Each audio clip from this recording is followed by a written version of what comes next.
Nag-iiyakan na guys yung mga nagpapaalam na kay Digong. Ang sabi ni Digong kanina, ang ginagawa lang din ng mga kapulisan yung trabaho nila.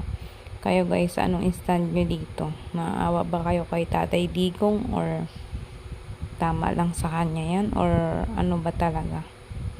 Tapos yung mga supporters ni Tatay Digong, ayun, talagang ayaw din pumayag.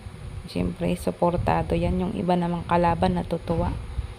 Parang gumugulo ng gumugulo guys ang mundo ngayon. Natapos kay BP Sara, tapos ito naman ngayon. Hindi na magkaintindihan talaga.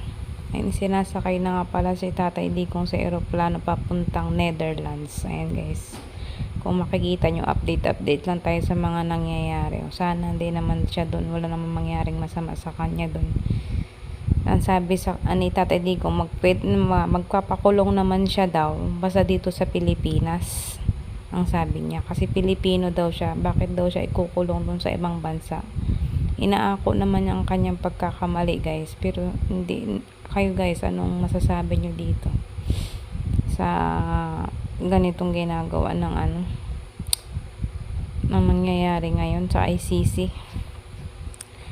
Kailangan ba nating may pakialam ba tayo or walang pakialam, o update na lang tayo sa mga balita? Mag-comment nga kayo guys din sa baba ko ito, marami din nagagalit sa kanya. Masyado daw hindi pinayagan na, parang magkita man lang yata sila ng kanyang anak maghahatid ng damit, tapos hindi na pinayagan, pinasakay na ng eroplano talaga. Doon kasi siya lilitisin sa ibang bansa.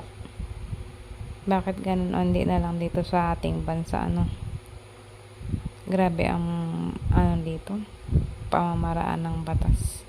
Hindi man natin alam guys kung anong totoo talagang nangyari sa ngayon, kasi hindi naman natin nakikita talaga 24/7 kung sino talaga may kasalanan. Pero kahit pa may kasalanan siya, pero sana patawarin nila at matanda na rin naman.